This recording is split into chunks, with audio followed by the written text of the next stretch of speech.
দেখুন দেখুন না কিভাবে সাপ দেখিয়ে টাকা আদায় করছে জোর করে। এগুলোর আইনের চোখে কি দেখে না। দেখুন বেদে কিভাবে মানুষকে জোর করে সাপ দেখিয়ে টাকা আদায় করতেছে।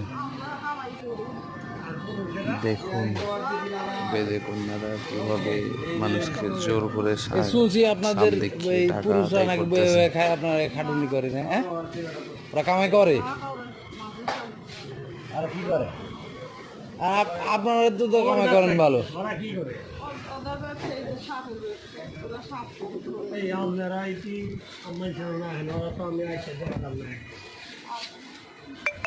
দেখেন